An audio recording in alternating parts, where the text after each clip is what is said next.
there's something called as balancing that I ask many of my clients to do. Imagine you're walking in a dark street. It's pretty scary, right? But say there are few street lights here and there. It's a little comforting, right? So similarly, if you're only talking about negative or unhelpful things, it's like that dark street. So we need to light up a little bit so that we feel good about that particular situation. So for every unhelpful thought, balance it with a helpful thought. You're not trying to stop the unhelpful thought. You're just trying to add something over there so that it doesn't seem that, bad.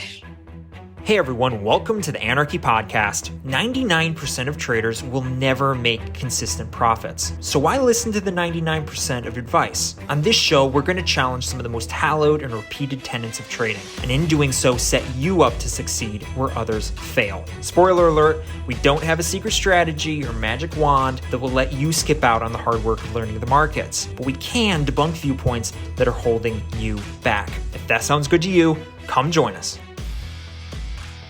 Hey everybody, welcome to the Anarchy Trading Podcast. This is part 2 of our interview with trading psychologist Vandana Subramanian. These 2 parts stand alone, so if you like what you hear, make sure you go back and listen to part 1. We go over a ton of different topics, such as conquering fear, grounding practices, and how to tell the correct stories about yourself and your trading to set yourself up for success. You're not going to want to miss it, so without further ado, our conversation with Vandana. My other question I have for you is regarding CBT and how that can help traders, right? So traders love acronyms. We have our SLs, we have our break evens, BE, and we have whatever else you want to call. We have the Dow, and everything's acronyms. And then you start reading about about psychologists and psychology, and everyone throws out CBT and ACT, etc. Could you explain a little bit for our listeners what CBT and ACT is and how those can be used either by a therapist such as yourself with them, or even, using CBT themselves in order to help their trading? So CBT and ACT, they both are part of the behavioral school of psychology. So CBT is cognitive behavioral therapy. ACT is acceptance and commitment therapy.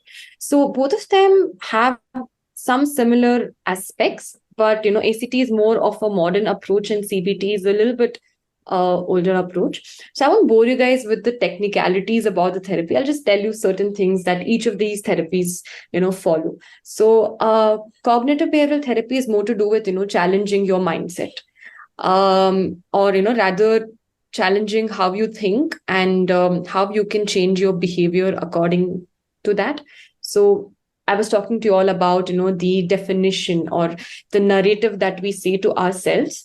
So CBT helps you to change these narratives and, look at your trading with a different perspective.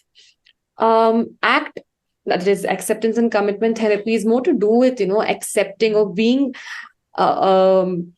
comfortable with discomfort and accepting that and working on, changing your behavioral pattern in a situation where it is uncomfortable and trying to get the comfort in that discomfort. So that's what ACT is more to do with.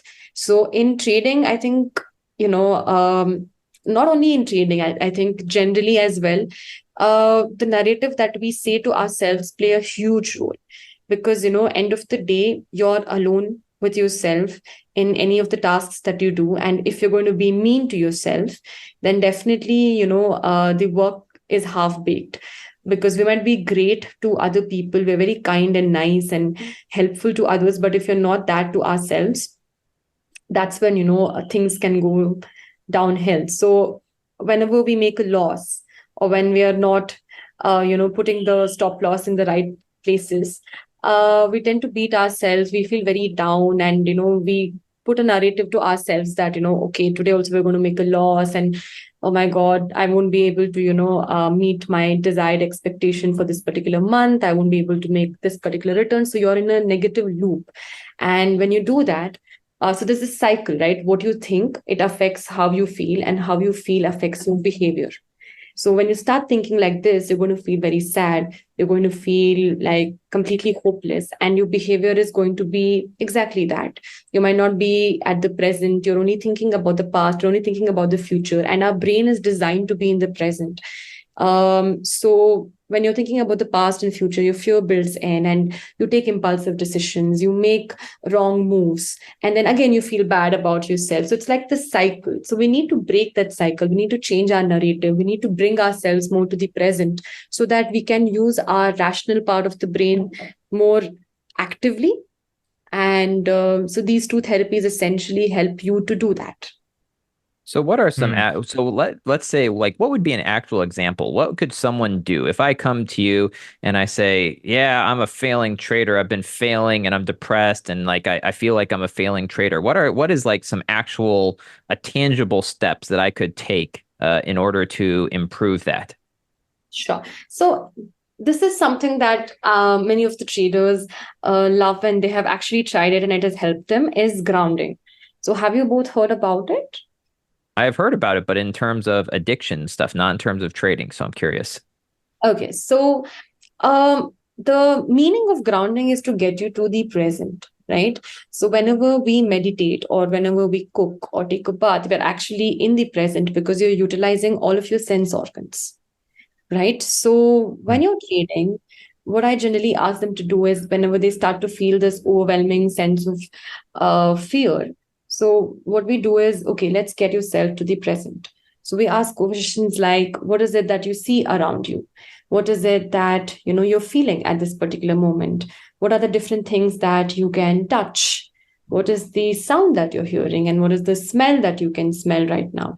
So essentially, when you do this, your mind comes to the present. And when you're at present, again, look at the trade.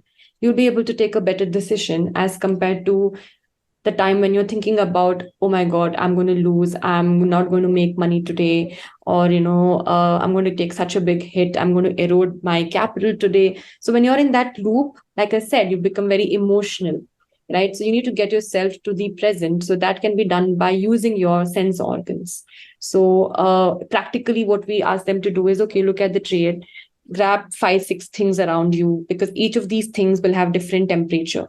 So when you have different temperature, you're pulled to the present, or, just go drink water, or, try to notice what are the different sounds that you can hear around you for that particular moment. So this really helps a lot of trader because they do come to the present. And when you feel that you have control, so you take better decisions at that point of time. So many of the times this has really helped a lot of traders. So this is something that we generally do in our sessions. That's I really like cool. that. And yeah, and I think that sounds like, I mean, usually the way I do it is I kind of just like, if I know not in the right mood, or Levi and I will usually tell people, okay, if you lose a trade, or even if you win a trade, get up and just go do something else for 5 minutes, right? Giving you a time to kind of reset. But to actually add that actual process, or having a grounding process where you can actually pull yourself back to the present. I think that that's brilliant. And that's definitely something that I would love to incorporate into my trading. So I'll definitely have to do that. Yeah, you just said something. You said something back there while you were talking about that. Kind of these that struck a nerve with me. I really liked it, which was you were talking about kind of the stories that you tell yourself about and kind of that oftentimes are nicer to other people than we are to ourselves. And that can is 100% true, especially traders, like kind of going back to what we were talking about before and kind of gaining confidence is that traders spend years losing, and so it takes a very I guess stubborn type of person to push through that and not get into really negative headspaces and telling yourself really bad stories about yourself, like I'm worthless, I'm a horrible trader, I'll never win, I'll never, like all those, right? All those stories, I'm sure you've heard those a million times with everything, not just trading. So what are some alternative stories you can tell yourself as a trader, right? When you've had a bad day and you've lost money, and those thoughts, of, hey, I'm worthless, I'm a bad trader, or whatever, are there any alternative things that maybe you can tell yourself that can be true and yet still kind of be positive, get you out of that bad headspace? Yes, definitely. So there's something called as balancing that, I ask many of my clients to do. Because, imagine you're walking in a dark street. It's pretty scary, right? I mean, if it's like after 10 p.m., it is scary to walk alone in the dark street. But say there are few street lights here and there, it's a little comforting. You can at least see what is there. And, if somebody is approaching, you know that they're approaching and you can protect yourself, right? So, similarly, if you're only talking about negative or unhelpful things, it's like that dark street. So, we need to light up a little bit so that we feel good about that particular situation. So, for every unhelpful thought, balance it with a helpful thought.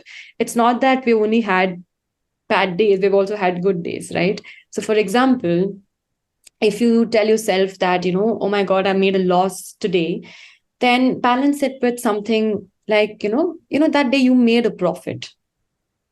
Or, the next thought is, yeah, but you made a profit, but that was just beginner's luck. You can balance it with, yes, it still counts as a profit. It was green that day in my account. So when you balance it like this and you look at the situation, you feel a lot more better, right? I mean, it's not always skewed in one direction. It is kind of balanced. So it's important to build Right. that tower of one unhelpful thought with a helpful thought. You're not trying to stop the unhelpful thought. You're just trying to add something over there so that it doesn't seem that bad. This is one thing that I would say. And another thing is, of course, when you come to trading, the major thing is that you want to make money. But other than that, what is your goal or purpose to come to this particular profession? Because anywhere you go, the passion for that profession is what is going to, help you to propel forward. If you're not passionate about that profession and you're just there for the money, maybe few days it does help you. But in a long run, if you want to be contented, happy, and still keep doing it, you need to have that passion for that particular field. So it's important to ask yourself as to why you're doing trading. What is the purpose other than money? Because Do you that can find, moving forward. Yeah. sorry to interrupt, do you find that that is the case with most of the traders you talk to? Because let's be honest, looking online, if you follow any Facebook groups or Discords, everyone on there is just trying to make a bunch of money, right? Like everyone, it's like essentially viewed kind of as a get quick rich thing. 99% of traders. I mean, just to tie this into current events, the big discount that the 5%ers had where they were selling like prop firm accounts for $1, the amount of people on there going absolutely insane that they weren't able to get that $1 account. We all know that 99.9% of those who buy those accounts for $1 are going to fail those accounts.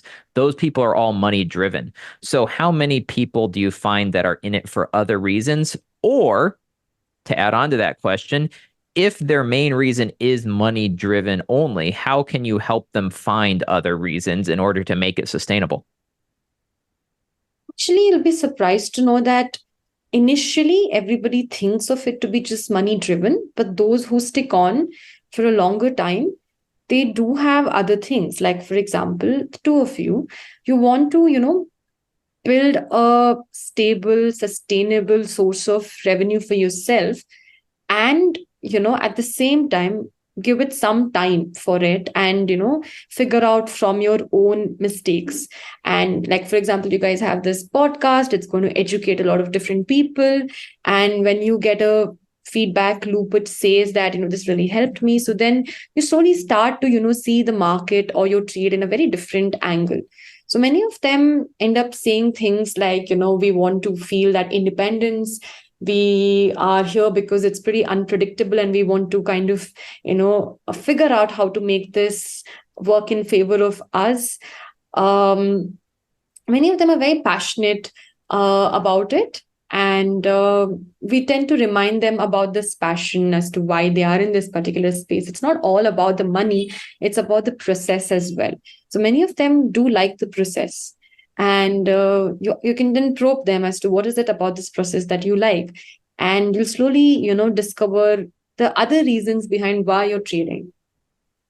Okay, So I really like that. And that honestly resonates a lot with me because I'll be honest, I got in it to begin with because of the money. And as I've been in it, I've become, hugely passionate about it for many other reasons than just the money. So I can totally agree with that. What about you, Levi? Yeah, I was about to say, I love that. I love that description because it does fit. Like you start, like you hear about it. Most people hear about it about, hey, take this course, I'll make you rich, so on and so forth.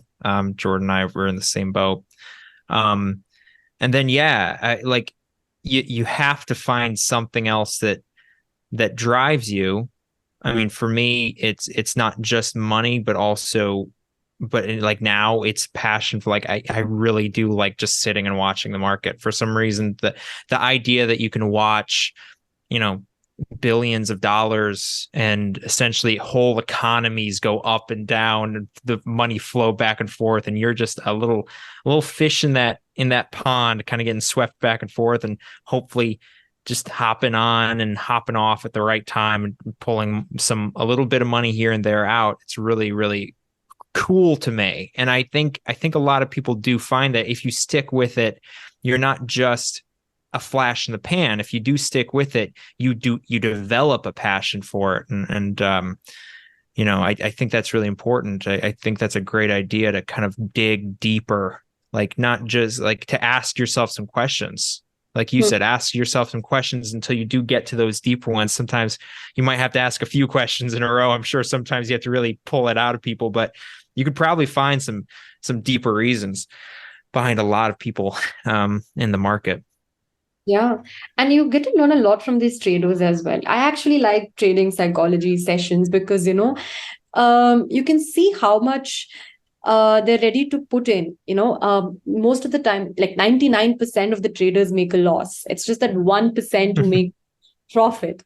But you can really see how each of them are so passionate about it. In some places, maybe it's not a good idea for them to trade, but they're there every single day, getting up, brushing off the dust, and moving ahead in whatever way that they know is the best.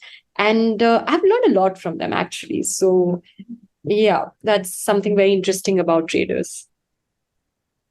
Yeah, we're very if anything, traders are very stubborn people.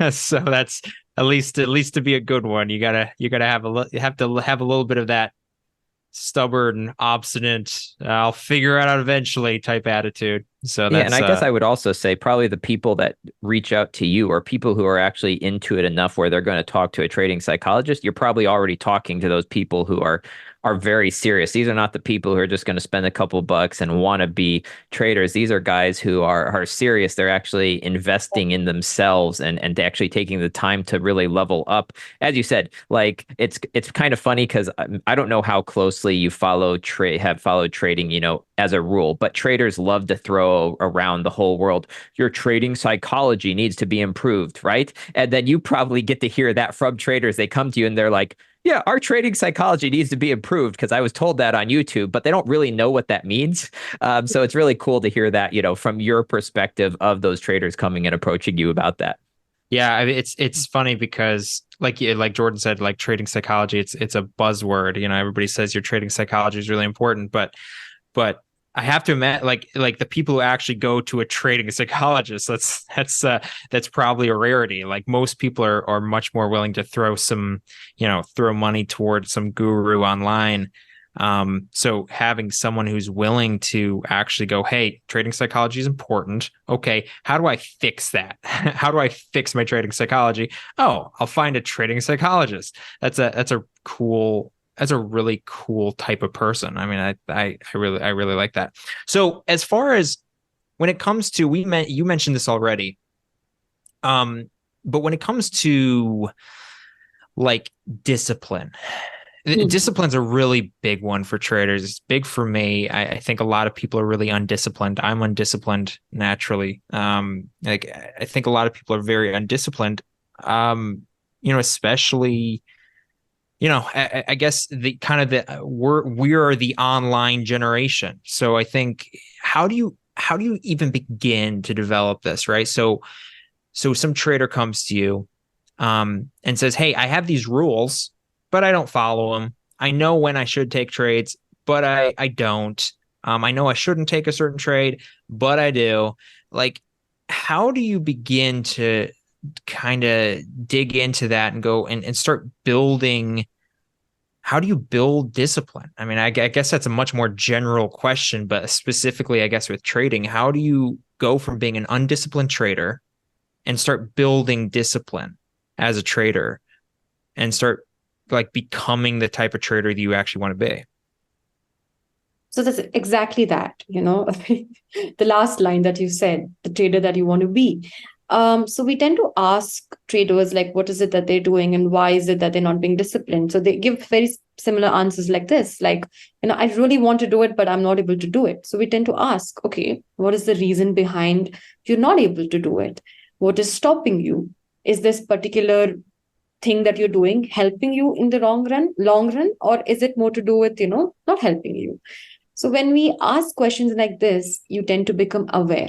When there is awareness, you tend to act in a little different manner just to see if this awareness is helpful or not. I'll just give you an example to explain this a little bit better. Please. So if the trader says that I want to cut in, but I'm not able to cut in this particular trade because I feel that I can make more money if I just hold on to this. And that's the reason why I didn't cut it, even though I know I'm supposed to cut it, even though I know that is what is going to make me disciplined. So then you ask them, like, okay, so you are thinking that you're going to make more returns. So what is it that is making you tell that you're going to make more returns? Because it's pretty unpredictable, right? The market. So what signs did you see over there that's going to get you that profit? So this question sometimes, really, hits them hard and they think about it. And then they smile. They're like, yeah, actually, it's just that, at that moment, you feel like holding on to this will really help. But if you do not have your, hold on the trading, you will not be able to, tell answers like that, right? Because you know that this trade is not going to go in your favor. So the best thing that you can do is to cut it at that point of time. If you don't cut it, it's going to really bite you big in the future. Some days it doesn't bite you, actually gets you that particular return, but you need to be certain when you do that. And that certainty only comes when you have a good risk management system. And a good risk management system depends on your discipline. That's how I would go in. So it's more to do with a conversation with the person and try to understand what is, not disciplined to them specifically and work on that. Like you said, it's a pretty generic statement, but to everybody, there is some reason behind why they're not doing it. So we try to understand that reason and find an alternative behavior to that. I love it. I love it. Well, Vandana, I think we've held you for a little bit. I really appreciate it. I've loved this. This has just been absolute gold mine. Our listeners are going to absolutely love it. What's the best way for our listeners to contact you, get a hold of you? If you have any material or socials, what do you got? How do they get a hold of you? All right. So you can always reach out to my company website, which is psychoflakes.com. There you can definitely, if you want a trading psychology session, you can definitely come over there. Or I do put some content out on LinkedIn. So you can see me over there. And yes, we are working on some materials for trading psychology. So that will be put up in my LinkedIn, on my Instagram, and my website. So you can definitely, find me there.